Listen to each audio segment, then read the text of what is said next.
Welcome to I Support Your Business show with your host and host Mithil, a pod made exclusively to share the journey of our fellow community members of I Support Your Business Indo-Canadian community to the world. The main aim of our community is to practice the power of giving, facilitate collaborations and partnerships, and help connect people on a global platform. As your host, being the president of the community currently, as well as the founder and chief content alchemist of VIH Tribe Content Lab, I help solopreneurs, artists, and coaches build their business online organically through content marketing. Today, we have a wonderful member from our community, none other than Jyoti Gandhi. Welcome, Jyoti, ma'am. So, hi. Yes, thank you, Mithil, for having me on this platform. I'm excited. Know you from a couple of years, and we keep journeying into new forays in our life. Thank you for having me. Absolutely, absolutely. So, Jyoti ji, I would like to request you to share your childhood with us so that we can start the journey from there. Okay. So, Mithil, we were born to very affluent parents. We were five siblings, and we went to the best schools of Mumbai. I was in a British school called Walsingham House School, where our principal was a British lady, and we had a lot of top of the line staff. And my brothers also went to Cathedral and John Connon High School, which is again one of the, where the a lot of the it is the most it was the most, and I suppose it is the most elite school in Mumbai. My father always had this vision that if you give education to the child, everything else can be stolen, money and jewelry and anything, but education which is into your brain can never be stolen. So his whole vision was to educate his kids as much as he could, and he put in his best. He said the three things that you should never compromise was on a good pair of specs, good pair of shoes, take the best doctor, lawyer, and have the best education that money has to offer, or you can offer. So we started from there. I was games captain, I was a sports captain, I was representing my school in athletics. The journey went on to colleging. I was a voracious reader to such an extent that one year I kept reading and didn't give my exams and flunked that year.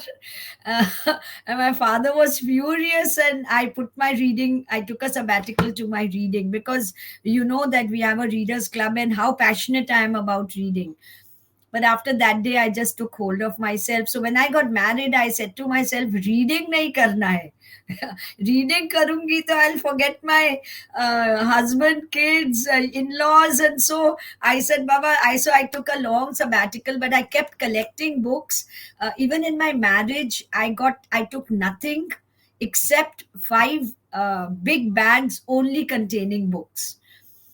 So I told my husband that either you take me with my books, or you'll have to let go of me.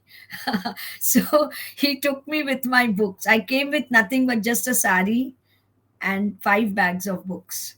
And it is kudos to my in-laws to accept me 43 years back in this state. I am married for 43 years. So 43, 44 years back, to have that mindset that a person of substance is more important than all the money, jewelry, and clothes. So that is how I got married. And it was a love marriage. We were working together at the Taj Mahal Hotel, Burlington's. I was a dress designer, window displayer. I'm a paper sculpturist. I coordinated all that and made it work for the bosses over there. And yes, and then once I got married, life changed drastically. Like, it was a huge big change. So that is the next half of my life, but that was my childhood, a great childhood. To see some of the work that you have done during that journey. So when I visited your place, I saw your craft, your newspaper articles, and so much. So, thank you for making me a part of that. Thank you so much. So, Thank you. Jyotiji, when and how did your professional journey started? Okay, so when I got married, my our family business was into textiles, and my husband hated this family business because nothing belongs to you. The whole business belongs to the entire family, joint family, and he wanted to step out something on his own. And since I'm married, I'm not a Gujarati. I'm married to a Gujarati. They said food is the most important for Gujaratis across the globe. So my brother said, if you want to do business, why don't you step into food? So with 10 rupees in hand, we started because I was in a British school. So what now is called a subway, we started that 42 years back, a kind of subway which had Thousand Island dressing, the tomatoes and cucumber slices, and that's how we started this journey 42 years back with just 10 rupees. We 10 rupees in hand, we went and got three rolls. We padded it with Thousand Island dressing, with salad leaf, vegetables, sold it in one shop, sold those three, came back the next day, made five rolls and then 10 rolls, till eventually we were making 500 rolls. We only slept 4 hours and we were working like almost 20 hours a day. And straight from my house, we started this journey. And today, as you know, this kept evolving, evolving, evolving. We finally went into Mexican food. We are pioneers of Mexican food in India. And we kind of kept shifting, we kept doing things, but we were always before our time in the market. So when 35 years back we started Mexican food, it really wasn't known. Now you say nachos and chips and tortillas and enchiladas and tostadas and cheese sauce and refried beans, everybody knows about it. It's like Chinese food, initially nobody knew about it, now it's become a commodity. Same thing is with Mexican food. So we were really pioneers of a lot of stuff. But I did all of that only after I started this journey of starting the first children's gym. The school was called Sunny Smile Preschool. And I started the first gym for children in which all the film star kids were there. So what now you see Sonam Kapoor, Arjun Kapoor, they were all as 1.5 year old in my gym. That again was a pioneering, a first thing, and even yet people don't have gyms for children. So if whenever I want to, I can always take up this line again, and I have enough experience. I had it. My big article came in the midday center page, and Sunil Dutt ji had come to inaugurate the great Sunil Dutt ji, the Indian actor of yesteryears. He had come and inaugurated that gym, and then onwards it was never looking back. I did that. I had from one gym to three gyms. Then I started a lot of stuff like moms and tots, where I teach swimming to the mothers to teach their less than 1 year old kids swimming, because kids in their tummies are almost like they're born swimmers. So those were many new concepts we started, like the hair salon only for kids. I wanted to start the first finishing school in India, and so on and so forth. And so my professional journey, I kept doing all of that. My kids used to attend everywhere with me, whatever I did. And yeah, today my son is 36, my daughter's 37. So it's been a long journey, sir. Wonderful. So, Jyotiji, as I can see that you have worn a lot of hats and technically you are a serial entrepreneur, but I would love to know, when did you actually realize that you have turned into an entrepreneur? Uh, okay, so I was actually handling the factory for 30 years myself, the factory of Mexican food. So the entire staff, and I thought that I was a great HR. I could deal with human beings very nicely. And my husband was traveling all across India uh, to five stars and getting orders, and I was executing them. So that was really the start of my entrepreneurial journey, when I realized that I wanted to see my chips into packets in hotels and places, and and all of that. So we couldn't do it because we didn't have the finances, the backing, the knowledge, the know-how. But now that my son has come into this business, all my dreams have come true of seeing our packets from airports to the highway, food lawn, food malls, uh, all over India.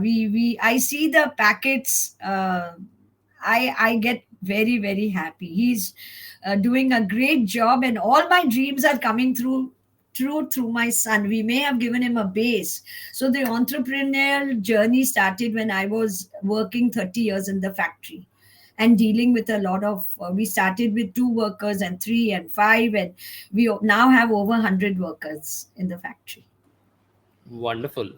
So, Yeah. Jyoti ji, as I know you from so many years and was privileged enough to be your mentor to digitally, grow you.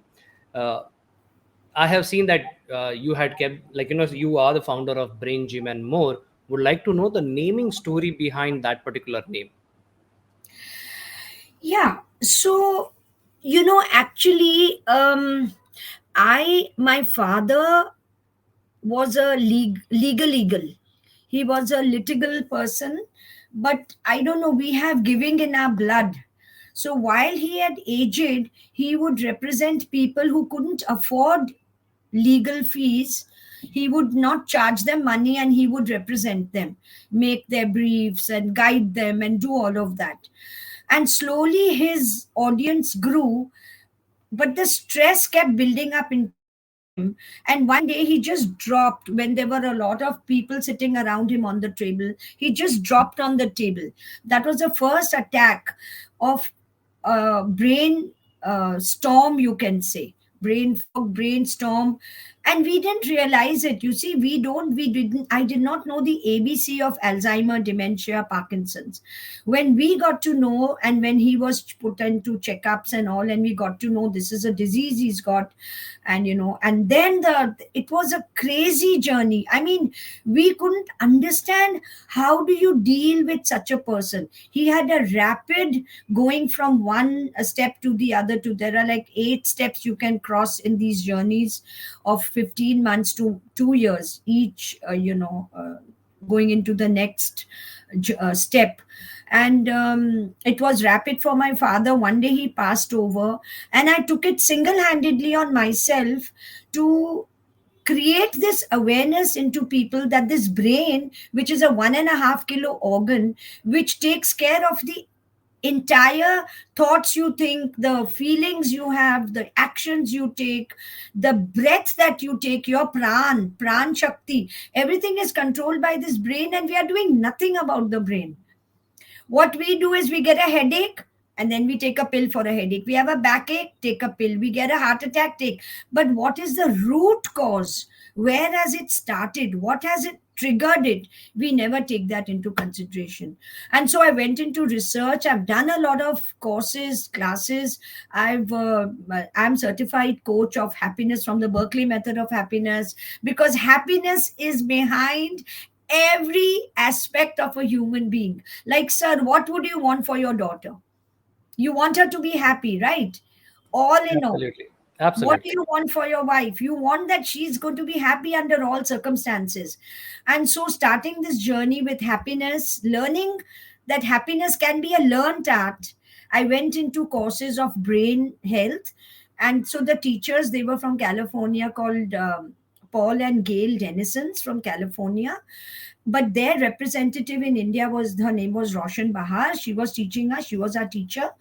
And I did all these courses, I researched, and then I went on, and I realized that there were little things that if we do, we can prevent this disease. But we should do it because it comes into your body 15 years before you see the first physical signs.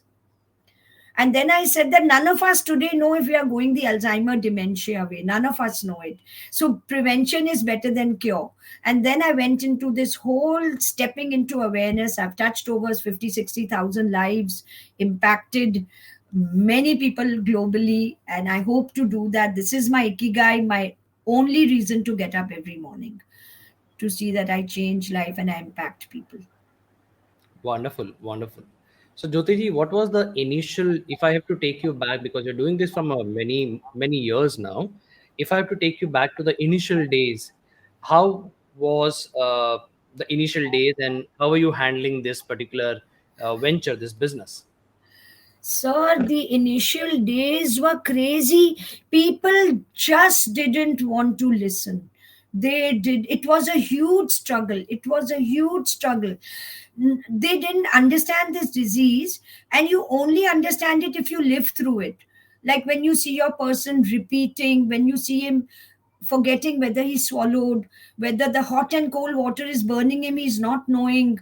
He walks out. When you actually see it, you realize I think it's third or the fourth most serious disease in the world, you know, and people are not realizing that. So it was a huge struggle to break through people's minds. I went mad. So I kept doing free webinars and seminars and talks and kitty groups and this Lions, Giants, Inner Wheel, Rotary.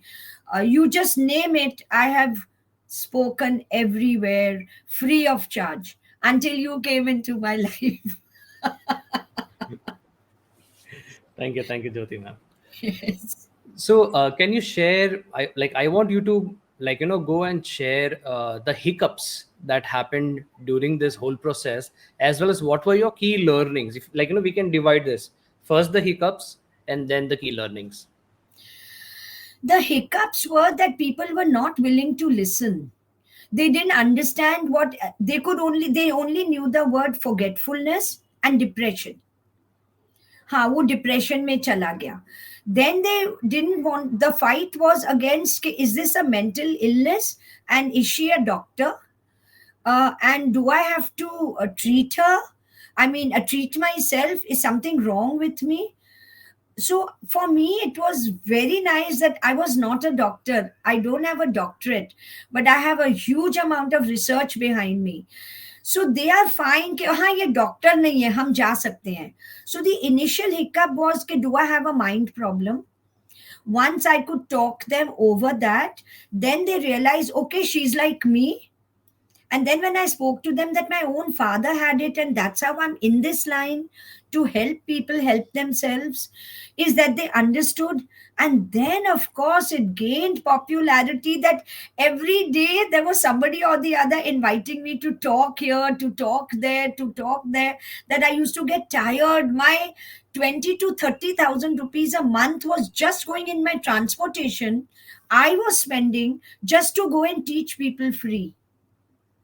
So for me, it was like, ah, how am I going to do it? Because every Tom, Dick and Harry would say, नहीं इसको बुलाओ, इसकी बहुत ही बढ़िया है, इसके talk करो, ये हमको useful है, ये हमको होता ही है. This is what is happening to us. Yes, we are forgetting. Yes, I forgot why I've gone to the fridge. I've forgotten where I've put my keys or I've forgotten the name of this person. I've forgotten what I went down to buy to do a shopping. So when they realized that mine was really a key aspect of what they were going through, is that they started,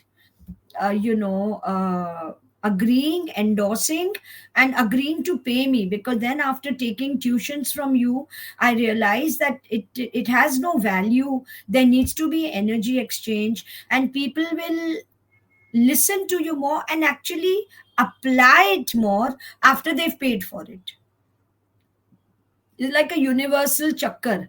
So once I got into payment, I started with, in all this happened during COVID.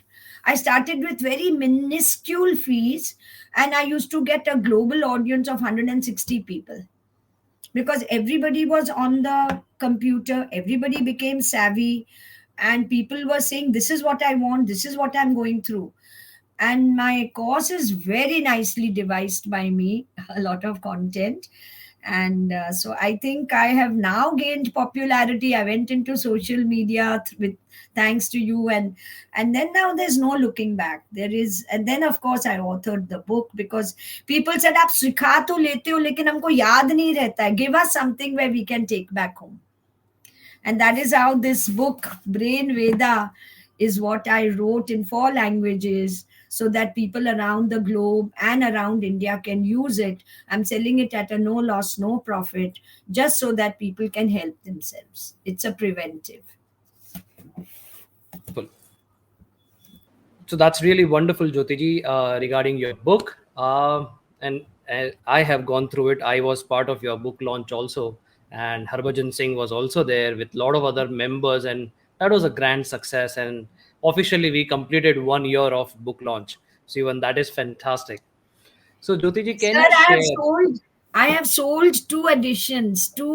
Twice my book has got printed. Now the third edition, I yet have to print it. I've only got like 4, 5 copies of the English version, 2 copies of Marathi version, 5 copies of Gujarati, and yes, Hindi. I have a lot of copies. So I'm planning a book launch in Delhi now, so that at Wonderful, least some of my Hindi things can move. That time I'll come wonderful. and meet you, Delhi and Rohtak. I'll come and see you. Yeah. Thank you so much, Yeah. Jyotiji. So, can you share, based on your experience as an entrepreneur, 5 things that you feel an entrepreneur must have? Uh, he actually must have a clue of what is happening in the market around his uh, material, like whatever he's dealing in, whether it's food or whether it's whatever he's dealing in, he must know market around it. So the research has to be done with all the people who are doing similar things. That is one thing. So he has to be gregarious to do that. He must give to people what they want rather than what he wants to give to the people as per his circumstance. You see, I may want to give agarbatti and say, okay, let me make agarbatti. There's no agarbatti in the market. People may not want it. It may give them allergies. It may. So I feel that give people what they want rather than what you want to give them. So solve a problem, solve a need in the market. Another thing is always be humble, grateful, have gratitude for whatever it is that because of which you can start off any business, because you do need some kind of support. You people like us are rare. Okay, we got no support, so 10 rupees, we worked 20 hours a day, we were making 500 subways and selling them over. We work like we used to get up at 2 in the morning and cut tomatoes, cut cucumbers, grind chutney. We didn't even have a grinder. We were grinding on the stone, because when they said that they don't want Thousand Island dressing, which was very Western, they said we want chutney, like a chutney sandwich. So we had to make chutney. Thousand Island dressing was very nice, easy for me. I had this recipe which I could follow very easily, which was just mixing. But this was grinding on the stone. And the first thing that we got to, two or 400 or 500, we bought a small grinding machine just so that we didn't have to grind it. So with that, we started this. It is a huge journey, so no doubt about it. So sorry, what was the question? Sorry, I digressed too much. Sorry. So, the question was, what are the 5 things that you feel an Yeah, entrepreneur must have? yeah. So know his competition. The second thing I said was, I said, know his competition. Of course, deal with. Be in gratitude was the third thing I said.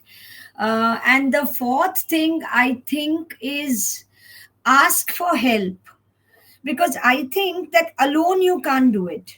I mean, you may do it, you may reach a level, but when you have a group of people who are brainstorming in different aspects of your business, ask for help for scalability.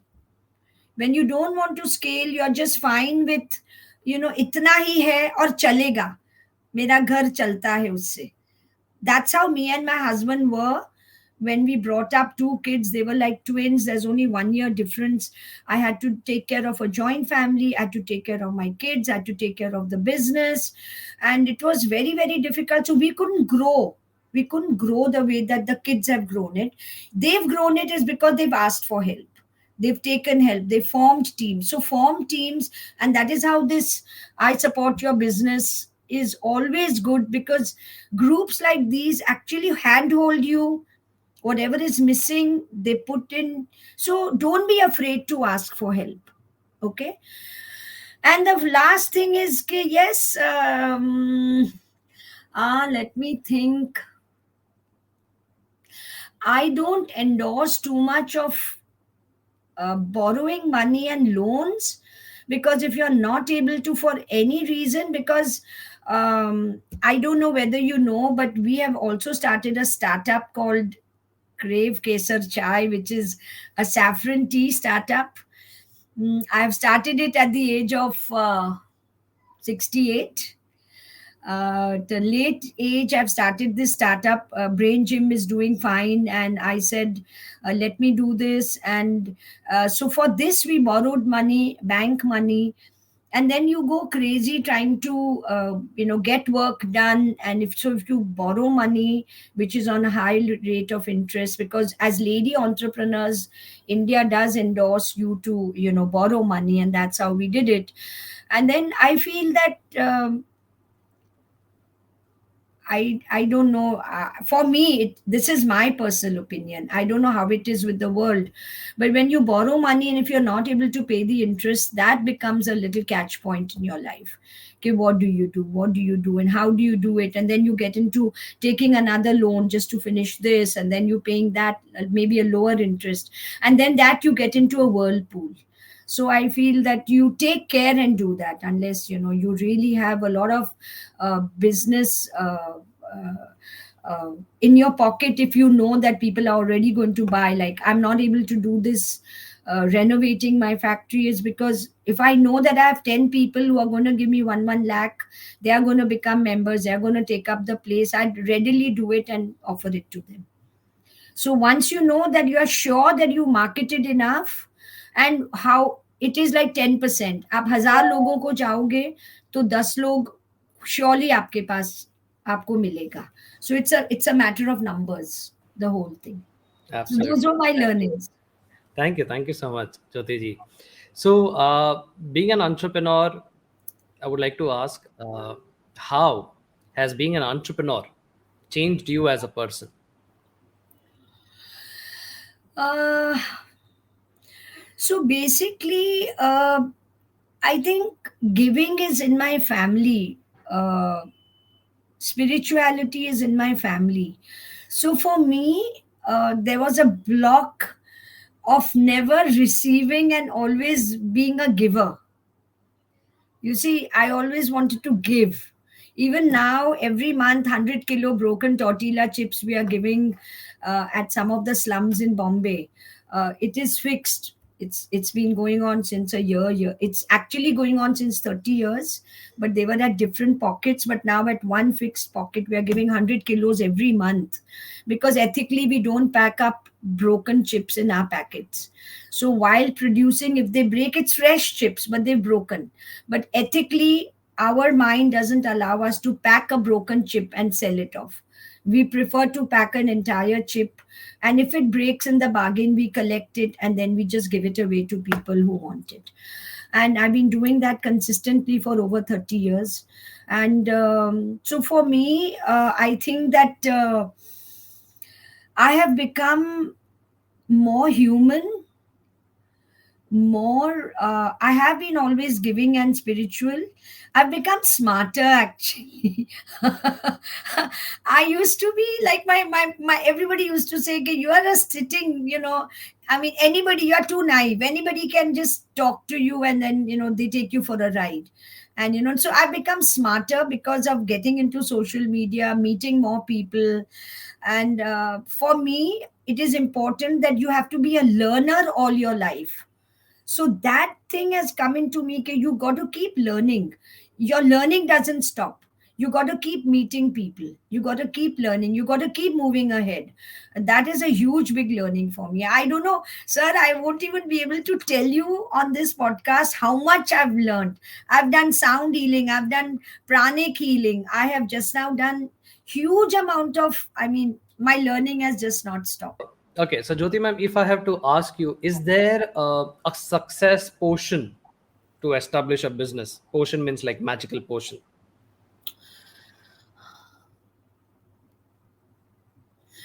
I think, sir, in my hiccups and in my learnings, I have expressed that. I think the success portion is be humble, but be gregarious. And I think you should incorporate a skill. You can't just think that acha main kuch bhi kar lunga. It's not like that. I could have not reached the heights in my brain gym or anything without that force of education behind it. So educate yourself into a skill that you want to. So first, tatolo, that's look within to see what is it that you love doing, that you can do 24/7, that you don't get tired, that you nobody, you don't want to have a break. You don't want to say I want to work 5 day a week.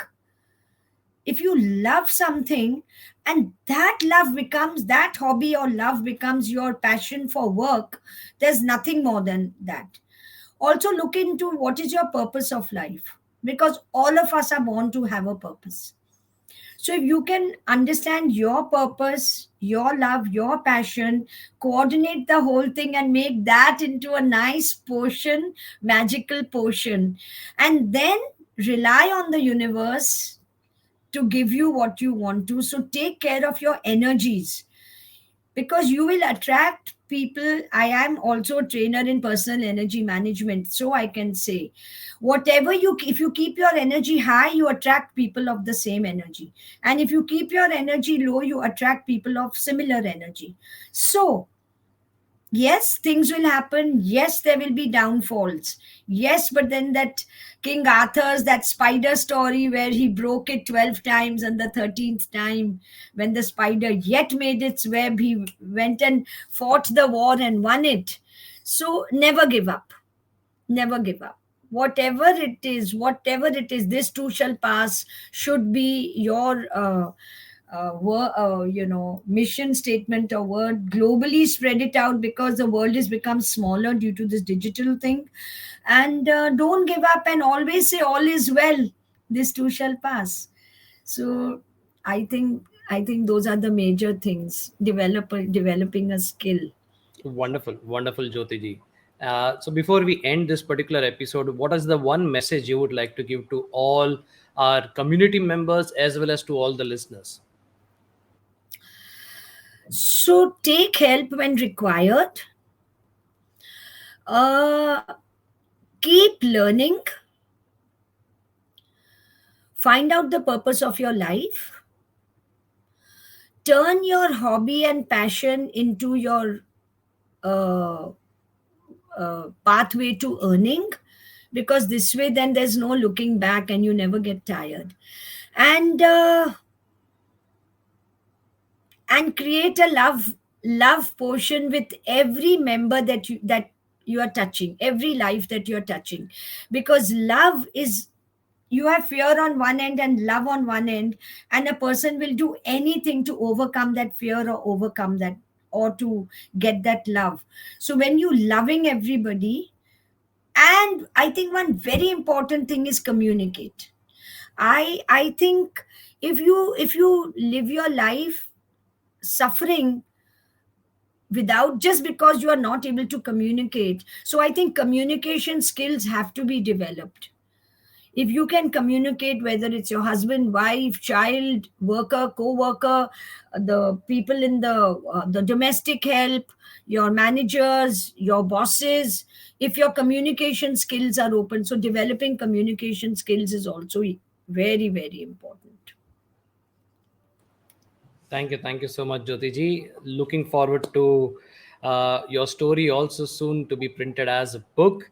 And it was really fun. It was really a pleasure to have you, and you taking us through this entire journey of yours and motivating and inspiring us. So, all the people who are listening to this episode, do share in the comments how did you felt about our member Jyoti ji sharing her story.